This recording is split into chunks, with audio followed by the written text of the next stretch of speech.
Welcome to the Fintech One-on-One podcast, episode number 346. This is your host, Peter Renton, chairman and co-founder of Lend It Fintech.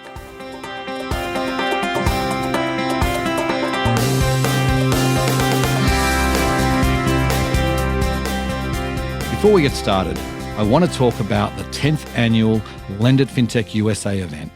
We are so excited to be back in the financial capital of the world, New York City, in person on May 25th and 26th. It feels like fintech is on fire right now with so much change happening, and we will be distilling all that for you at New York's biggest fintech event of the year. We have our best lineup of keynote speakers ever, with leaders from many of the most successful fintechs and incumbent banks. This is shaping up to be our biggest event ever, as sponsorship support is off the charts. You know you need to be there, so find out more and register at lendit.com.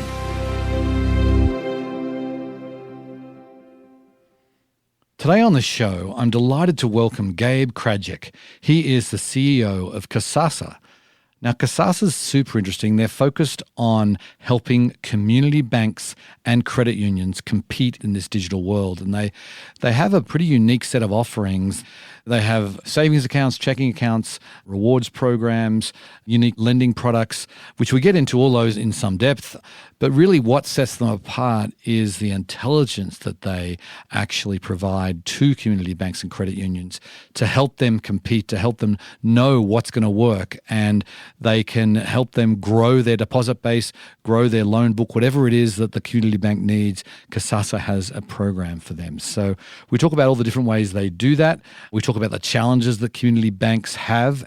And Gabe ends with really why he's actually not that optimistic for the traditional community bank model, the future of that model, and why community banks need to really be able to have cutting-edge technology and cutting-edge advice and intelligence to compete in the future.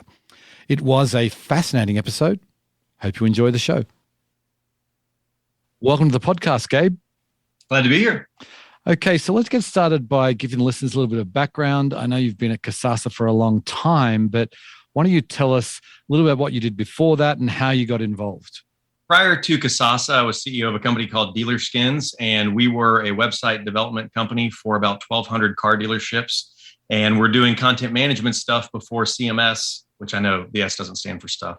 But we were doing that before CMS was an acronym. Mm-hmm. Okay. You weren't there in the actual founding, but tell us a little bit about sort of how you got involved with Kasasa. Yeah, well, I knew Don Schaefer and Stan Godot, who were some of the founders, and they told me what they were up to and asked if I could join. I was still at Dealer Skins and was at that finish line, wanted to bring that company to conclusion. So I worked with them at night to help write the business plan. And then when we sold Dealer Skins, those investors became some of the seed capital to get what was then called BankView before we changed our name to Kasasa, get that company off the ground. And I joined in October of 2005. So been here, about 17 years? That's quite the journey. So tell us a little bit about what was the initial idea and then how has it sort of evolved over time? It's definitely been an evolution. We started off with a really simple product called reward checking. We had a very, very talented developer, a guy named Paul Barton. He had built this system to power reward checking. It took 4 or 5 months to build it. He was one guy. But this system allowed us to go into community banks and help them offer a checking account that would pay a high rate of interest if the checking account holder met certain monthly minimum activity criteria. So like use your debit card 10 times, take an e-statement, log into online banking. If you do that, you earn a high rate of interest. If you don't do that, you get free checking. And the FIs that used it were incredibly profitable. They opened tons of accounts. This was at a time when every institution desperately needed deposits. And we had created a very, very low cost way for financial institutions to grow deposits and simultaneously grow non-interest income. And what we knew as a business was that we had one developer and he had built that system. And obviously other people have one developer and they could build that system. And we were charging quite a bit for it because it was so profitable. We knew price compression was going to be inevitable. Mm-hmm. And so we as a company kind of shifted our thinking away from saying we were going to be a technology company, although at the root of everything we do is, it's obviously technology. But it was really more about being able to go to community financial institutions and say, have you ever had a product failure before? I'll say, yes, I've had a product failure. And I say, well, was it because the electrons didn't do what electrons are supposed to do? Or was it because people didn't do what they were supposed to do? No, it's the people. it's a cheesy sales line. But the point is that there's a lot of things that can go wrong with a new product launch besides did the software work. And so we became obsessed with the top to bottom, end to end success of enabling our products, kind of like a megabank's product department that you kind of get a timeshare in. We'll go in and figure out who's the target consumer, what's the right marketing materials that would go to that. How do you train the frontline staff? Should there be incentives? What compliance consideration should there be? The full marketing campaign journey for the consumer, and then power the product as well. Mm-hmm, mm-hmm. You've obviously been working closely with community banks for a long time. What do you say, like today, 2022, what are the big challenges? What are community banks saying that they struggle with the most right now? They're facing the critical point of something that we've been saying they're going to face for over a decade. It's what made us create Kasasa in the first place, the actual brand name Kasasa. We did some research in 2008. We've refreshed the research. It's still almost exactly the same. If you ask the average American, you can ask the question many different ways. Who takes your best interest to heart? Who's the good guy? Who's the bad guy? Who do you think provides better service? Things like that. It's almost always a 2/3, 1/3 tilt for community banks and credit unions as the 2/3. That's the good guys. Mm-hmm. And then 1/3 of the people really like mega institutions. And that's not to say that megas are bad, but there's a kind of like everybody's seen It's a Wonderful Life. They all kind of get that, like it's local, it feels good. Those are the good guys. They're like trying to make small business loans and give school teachers credit cards and cars that they can drive to work. I mean, America kind of gets that. And what's interesting is, despite the fact that they would like to bank there, that's what the data says, the market share clearly indicates that's not what's happening. It's kind of amazing if you zoom back just to the mid 90s. It's like Bill Clinton era. Community banks and credit unions were up in the 80% market share range and share of total deposits. And today that's dwindled, it's a full reversal. It's an 80-20 split. Now they're 20%. And so to have that market share drift occur at the same time that consumers were saying, all in all, I'd rather bank locally. It was interesting to us that they didn't. And this is the plight of the community FI. Two things live in the consumer's brain that are unpry-outable, at least in our estimate. And that is that, one, if you ask a consumer, who do you think is going to have the good technology, the mega bank or the community FI? It's overwhelming. I think the mega bank is going to have the better setup. I think it's going to have the better digital banking experience, the better mobile banking experience. We actually did a really interesting study where we looked at how recently a new technology feature had been introduced and how likely a consumer thought that a mega bank would have it more than a local institution. And what was interesting is, like, it started off with online banking where people were like, I think it's 10% higher probability that a mega bank's going to have that and it's going to be better than a community FI. When it gets to the newer things, like it went to mobile, it was about 30%. When you go up to like photo bill pay, it's like 100% more likely to go find that at a mega bank. No community FI is going to have it. So there's this overarching perception of kind of like, look, I know how the world works. They've got billions of dollars. These local guys have, not that. And I don't think that they're going to be able to build something like what I saw on TV last night whenever Chase was running their ad or whoever was running their TV commercial on YouTube pre-roll. I think that's one thing, is that the consumers don't believe that the community FIs have that. It's not just don't believe they have it, it's don't believe they can have it, right. Which is why so many FIs that have done their diligence and bought the right products from all the great vendors that are in the space, and shout out to all my peers out there. There are people doing great work to help community FIs match toe-to-toe those digital banking experiences. But there's still this preconceived notion in the consumer's brain that that's not how it works. And it takes a lot to get them to change that. The other challenge that community FIs face, and this is best illustrated from a focus group we did in Austin, Texas, a few years back. And it was a bunch of stuff that we were studying, but one of the questions was, can you name a local institution? In 2 days of asking that question to, I think, about 100 people, we didn't get a single community bank name. We did get about 4 credit union names, and it was the same 4 that came up. It was the ones that advertise a lot in town. But it was just amazing that, like, the average consumer couldn't name one. Like, they knew they existed, but they had no instant recognition. And I know that Austin's a little bit more of a metro. It's not representative of every community. And there are certainly community FIs that have done a great job getting their brand out there. But when you look at it as a rule of averages, the 6, 7, 8,000 kind of more meaningful size community institutions out there, the average consumer doesn't know who they are. So if they don't believe that they have the products and they don't know who they are, they're not in the consideration set. And so, when you look at where new accounts get opened, it's overwhelmingly at the megas, and now the fintechs picking up amazing steam. Right, right. So then how are you changing that? It sounds like an almost insurmountable challenge. Why am I so happy to work here if it sucks that bad? The reason why is it's why we created Kasasa in the first place, way back in 2009 when we created that brand name. And I'll tell you the story and I'll tell you what went wrong in our business progression and what we've done to recover, because it's an interesting story. We were so close to gold and lost it. In 2009, we launched the Kasasa brand, and it was based on that research that I just told you. We were like, well, obviously consumers want a bank there. They don't think the technology is any good. Well, we can fix that. Like, we're thinking we as a company can fix that, because we'll just make sure that they use good stuff and use our stuff. And they don't have the ability to get the marketing voice out there. Well, up until 2009, BankView had allowed every institution that licensed reward checking or the other checking account variants that we created, they would name it whatever they wanted to name it. So yours might be Super Peter's Checking, and mine would be Super Gabe's Checking, and somebody else has whatever they have. Collectively, our clients were spending in 2008, 2009, $50 million advertising their individual names for all of the products that we powered.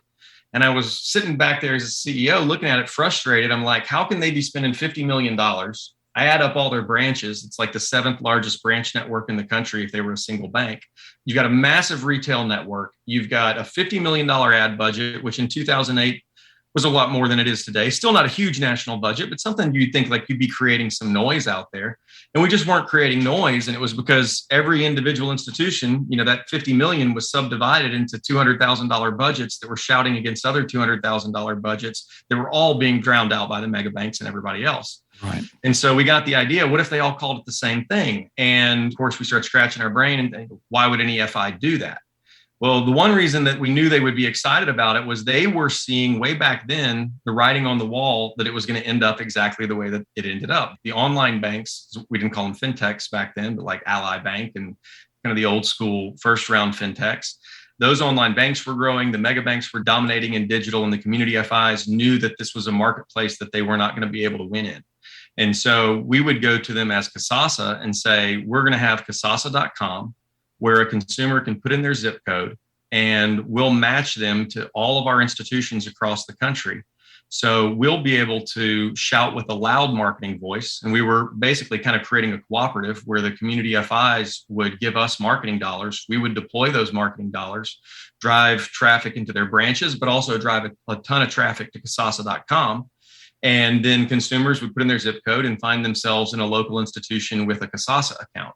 And we were doing neat stuff. Like right before 2014, when the FDIC shut us down, I'll get to that in a minute, we did a deal where we did a national gas station takeover. And I think it was like 80 markets across the country where community banks and credit unions were wearing Kasasa capes, going over to local gas stations and buying gas for the first 100 or so people that would come in. Well, they created traffic jams in all the cities across the country. And then that created news, and that got us on to national news at night, where one of our clients was getting to speak with Neil Cavuto about community banks taking back their competitive place in America. And you'd see tons of account holders coming out of that Kasasa.com channel every time we would get those kind of PR events and things like that. And so we were kind of viewing ourselves then as a nascent multi-tenant neobank. Well, fast forward to 2014, the FDIC made a determination that the way we were operating with that website classified us as a deposit broker. Respect the FDIC immensely, and I did disagree with their opinion on that one. And so we did everything that we could to find different avenues to allow ourselves to get back into having our flagship property. And that was 7 years of legal fights, meetings with senators and congressmen and every single agency with an acronym that we thought could be useful to try to make the case that we were out there trying to help community FIs have a viable way of competing to be in the consideration set for the overwhelming majority of consumers that were choosing the digital channel. And when you think about 6,000, 7,000, 8,000, how many would it be little bitty like neobanks sprouting up from community FIs? The vision of that being like the new marketplace, like where all of the community FIs have to compete individually in this new digital marketplace, I see that as a very challenging competitive approach. Mm-hmm. But if we could take their collective scale and make Kasasa, be a thing that people would notice, and everything about our program is designed to drive the consumer to their primary financial institution, not us. We are not the institution. We're just the product and the marketing machine. If we could create that outcome, then we would be giving community FIs a really much more powerful way that they could fight back. And so fast forward to the end of 2020, the beginning of 21, and we're executing on that change now. The FDIC made a different determination about what constituted a deposit broker. And under the new rules, what I just described would not be deposit brokering. So that allows us to put our flagship website back up. That's going to happen in a few months this year. And what's really exciting is we've added lending since the last time that we were really in a direct-to-consumer kind of posture. And so we're going to be able to support our community FIs by getting consumers that need lending products as well as deposit products. Right. And it's interesting, when I was doing research, you Google Kasasa, and obviously the first page is mainly about you guys and different places to find out more about you. But then once you go to like page 2, 3, or 4 on Google, it's all still these credit unions and banks with the Kasasa brand. It seems like it's still very much out there as far as your checking account is still got the Kasasa brand that's living on. Just because we lost our website for 7 years didn't mean we went away. We as a company shifted all of our investments. We weren't able to do national gas station takeovers and things like that and big PR events. So instead, we went into a big, massive software development effort to upgrade all of our technology, now completely in AWS, Amazon Cloud, and also putting a lot of investment into our data warehouse and a really fancy pants omni-channel MarTech stack that can run off of that data. And the idea that we were doing there is like the branded idea of Kasasa was using Kasasa to kind of harness the scale that these community FIs naturally had, but didn't have a way to organize it. So we kind of harnessed that scale in a brand sense. The same metaphor is true from a data perspective. We currently pull about 37 million accounts and all their transactional activity every night whenever we pull our data from our clients, and we put that into our data warehouse. And then it also allows us to be able to run marketing in a way that we can kind of simulate mega bank scale in our A/B testing, because every FI is calling their product Kasasa. And that means we're using a common marketing set. You can start testing Kasasa marketing messages across bigger pools of consumers, or different test pools of consumers across multiple institutions, and be able to end up with better performing marketing. And it's a result of being able to do that kind of A/B testing to get your marketing performing better. But it would be tough if you were a single institution with a very small data set. Right. Got it. So then, are you like a SaaS company now? What's the business model? I guess it's SaaS. I think that's probably the right word to still use. I mean, it is a recurring monthly revenue model. Right. A community FI would sign up with us. They would pay a monthly fee on a per account basis. So we win when they have a lot of our accounts, basically. Right. So let's just dig into the different offerings you have. I mean, you go to your website and you see you've got checking, savings, rewards. Can you just go through what you're offering community banks today? On the checking side, we've got Kasasa Cash, which is a very high yield checking account. Today's interest rates, 2.5 to 3, are pretty common, with free ATMs nationwide. We also have Kasasa Cashback, which is a cashback account. We have Kasasa Tunes, which gives credits at iTunes, Amazon Prime, and Google Play. We have Kasasa Play and Eats, which provides credits at grocery stores and online video game kind of rewards. And we've got the Saver account, which is a savings account that is also high yield, but the high yield on that account is only activated if the consumer is active in their checking account. So it's a way for a community FI to not end up paying a lot of money to single deposit relationships that don't use them as a primary institution. And so it's relatively straightforward stuff. I don't think that the magic in our offering is that we have the best rewards, that are unique to some other people's rewards. Cashback is effective and it works, and credits at Amazon, everybody's on Amazon, they like it. The magic in what I think that we know how to do is with $20 billion in deposits across all of our clients, and all of the different product designs that all of them have, and all of the different strategic objectives that all of them have. Like some institutions want to grow deposits, some institutions want to grow non-interest income, some want to get younger consumers. And we've been able to look at what are the different marketing methods and product design criteria that, when combined, can achieve those goals. And when an FI is thinking about running a program, we can say, well, let's see how that worked before for the 20 or 30 other FIs we have in the database that ran the same program. And we'll see if that's going to give you an outcome that you're going to like. Mm-hmm. And so there's a lot of analysis and help with our clients, because we might end up powering a material fraction of their balance sheet. You want to make sure that everything is priced correctly, that you're not paying too much for rewards, and optimizing all of that along with the marketing and consumer engagement component is what we do. In all community banks, pretty much everywhere have they'll have a deposit account. They'll might have some sort of lending operation. But do you come in and do they say, right, we still have our deposit account, but we want to add this new deposit account, and so they have two of them going side by side? Because obviously their existing deposit account where they probably paying like very little or no interest, and then you've got the higher interest ones that are going to cost them more money. Do they run both, or how does it work? Well, the Kasasa accounts are more profitable than traditional free checking accounts, and that's part of the design. The average free checking account uses their debit card 11 or 12 times a month. Our Kasasa accounts, depending on what the account is in the product design, it's low 30s swipes per month, up to 40 swipes a month. Mm-hmm. With an institution, $40 average purchase.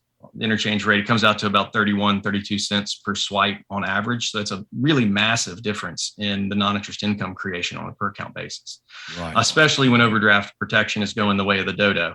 So, what we do is try to dial in what are the rewards that are in the money with the increases in consumer behaviors that we can anticipate. And knowing those answers, like, for example, if you require someone to use their debit card 10 times, will you get more or less swipes than if you ask them to use it 20 times? It's surprising. I don't know if 20 is the point where it flips, but it's right up around there where we've gone to the point where we ask for too much and we saw volumes drop. Well, that's a nice thing to know if you're trying to drive the maximum amount. Where's the sweet spot in what you ask someone to do versus their actual behavior? Because if you ask them to swipe it 10 times, what actually happens is it becomes top of wallet card and they'll swipe it far more than that. But if you ask them to swipe it 20 times, they'll think they can't do it and they won't even try.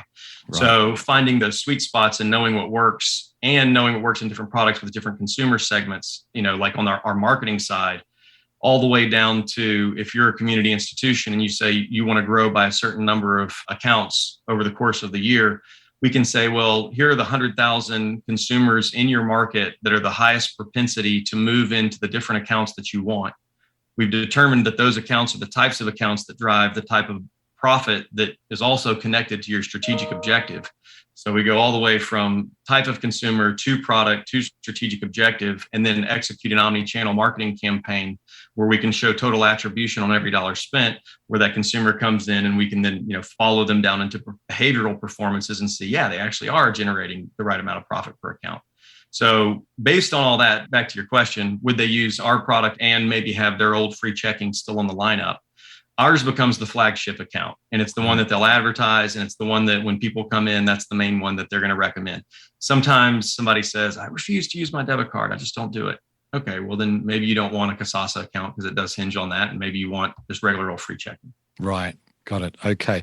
So I see. So what you're really providing the community banks is not just the feature set, which, let's face it, as you say, it's available from a lot of places. It's the intelligence that goes behind, like the marketing technology, the consumer behavior technology, that the way that you've kind of built it is you've tried this so many times that if they want a certain outcome, you've got the research that can back up and say, this is how you get that outcome. Is that fair to say?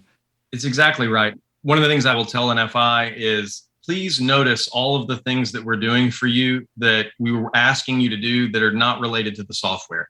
That we want to meet with your frontline team, ideally once a week, at least once a month, to talk about frontline training best practices. We want to come on site training. We want to check out all the compliance.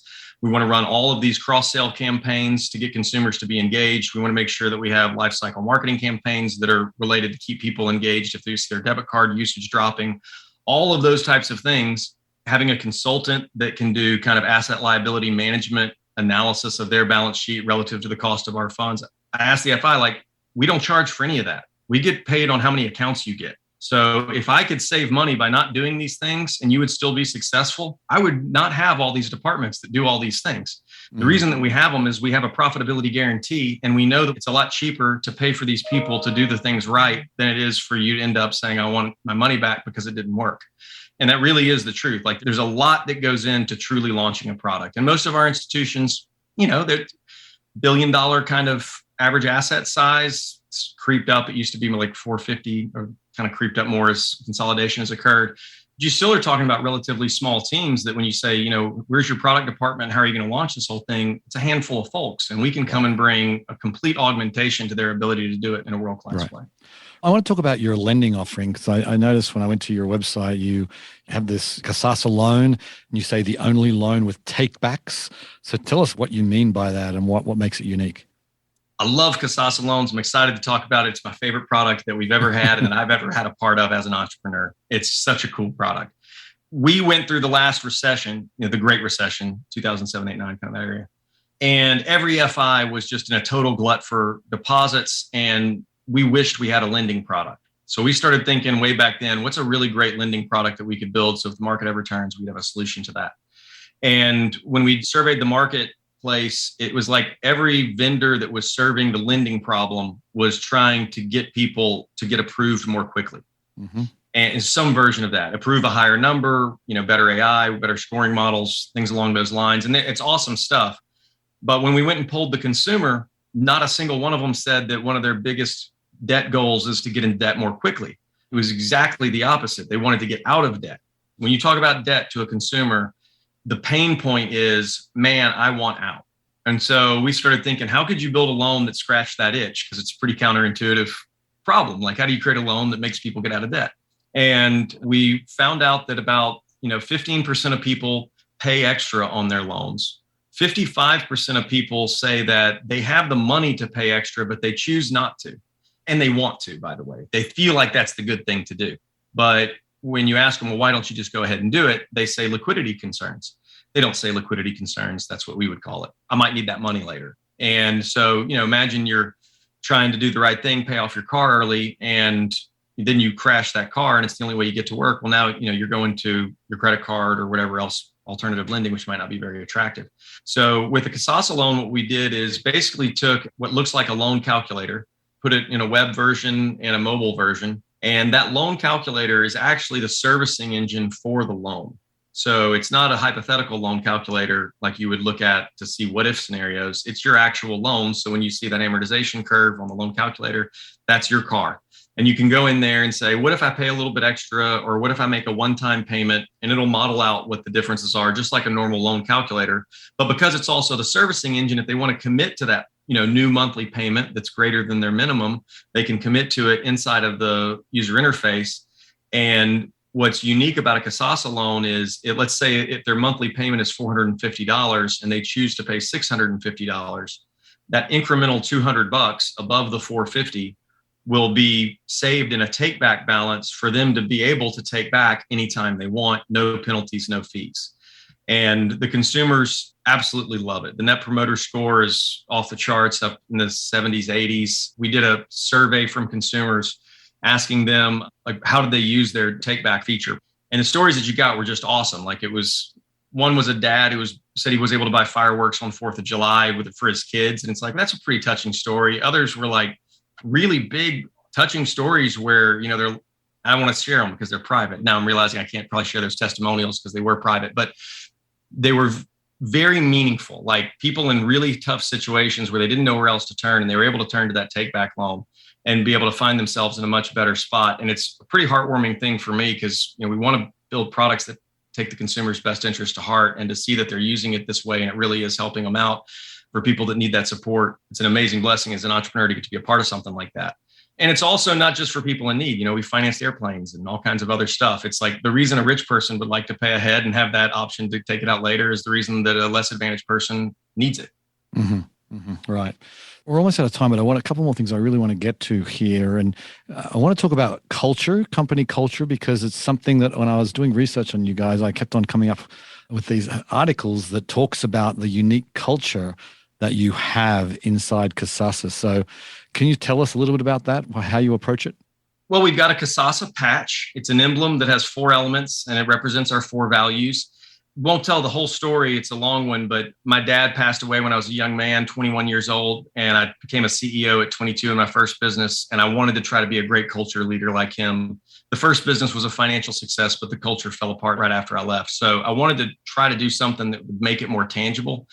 And I realized that, like, in my first business, the culture mistake I made was it was too much about me being the like great leader. I'm going to show up and ask people questions. I'll connect them all, talk about values, but I did nothing to operationalize it. And so when I came to Kasasa, we created this patch and made it the personification of our values. It's a simple little tweak to say, make your values a symbol, but it's massively different in kind in how people react to it, because like 40, 50 people that have tattooed it on their body. You've got t-shirts, 20 something t-shirts. That's what you see people wearing all the time when you see them now on Zoom, as we're a virtual company. But there's just a much deeper connection. I would sum up the values without getting into all of the actual names and stuff. But I find that most individuals in life, most humans, kind of have this mindset where I can be nice and I can be kind and soft, or I can be hard and aggressive. And our vision for a culture is one that's a lot higher than that. It's like, well, if I really love you a lot, I care a ton about your success, then of course I'm going to hold you high and expect great things from you. And when you don't achieve those things, I'm going to try to support you and call them out. But it doesn't mean that I'm going to go be mean this instant and be nice this instant. It's a constant state about caring for the person enough to care for them in the soft way, but also in the way that says, I believe we can do better here. And there's, what we call flames of bad attitude that should be emerging. If you really love something enough and it needs your support, then there should be like a really powerful, courageous way that you show up for that thing. And we try to create that energy in our organization the best we can. Interesting. Yeah, it sounds like you have been around the community bank space for a long time. We've seen a lot of consolidation. We've seen, the challenges we've already talked about. I presume that you're optimistic about the future of the community banking model, but tell me why, and tell me what's your vision for how community banks are going to compete long term. I am not optimistic about the community banking model other than the Kasasa strategy for it. Okay. Not to be too blunt, but I don't see any way. There are nearly 10,000 versions of neobanks that all go digital, and I don't see any way that consumers don't eventually manage all their money in a digital fashion. The convergence of those two truths make it very difficult for me to see kind of a traditional model in the way that we've historically visualized what that means. And I also see a tremendous threat from the fintechs. 53% of consumer lending occurred in fintechs in 2021, I believe. That was actually 2020. So we got that statistic in 21. A massive reduction in loan creation capacity in these small FIs. And what's happening is the fintechs need a place to park all those loans, so they sell them back to the community FIs. Right. And it's like, at the same time you're doing that, you're just literally hollowing yourself out. You're going to become a zombie. Like you're the metaphorical equivalent of the electricity utility now. You're selling FDIC insurance and the fact that you've got a bank charter, but it's not actually creating true economic value. And that vision of a partnership with fintechs, if I was a community FI, it would scare the bejesus out of me, because I don't see any long-term economic strategic value creation in it. The Kasasa model does excite me because we've always been, for almost 20 years now, saying our mission is to help community financial institutions win the war.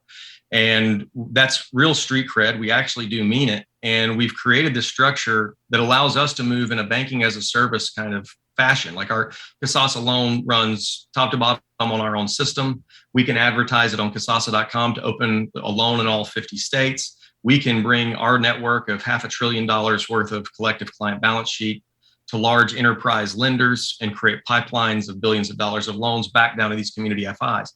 The key difference is we wouldn't just be selling the loan, we would also be enabling that FI to achieve the primary financial institution status with all of the borrowers that we would bring to them. So from our point of view, it's not get you a loan, it's get you a consumer who has a loan, and then let's get them to get a checking account and ask them, don't you wish all your loans worked this way? And get them to really make a home in a community FI that is indeed in their community. Right. That's really interesting, Gabe. Well, it's been great chatting with you. Best of luck. I feel like it's important work that you're doing. We do want to have the community bank model survive, and it sounds like you've hit on a great way to help them do that. So thanks for coming on the show, Gabe. Thank you very much. It's an interesting idea that Gabe just put forward there about the fact that we're not going to have 8,000 community banks and credit unions that are all digital and all competing with each other. This geographical history of community banks, that will still be important to some extent. What's going to be more important, and that's really what Kasasa is really focused on, is the quality of the products, the quality of the digital experience.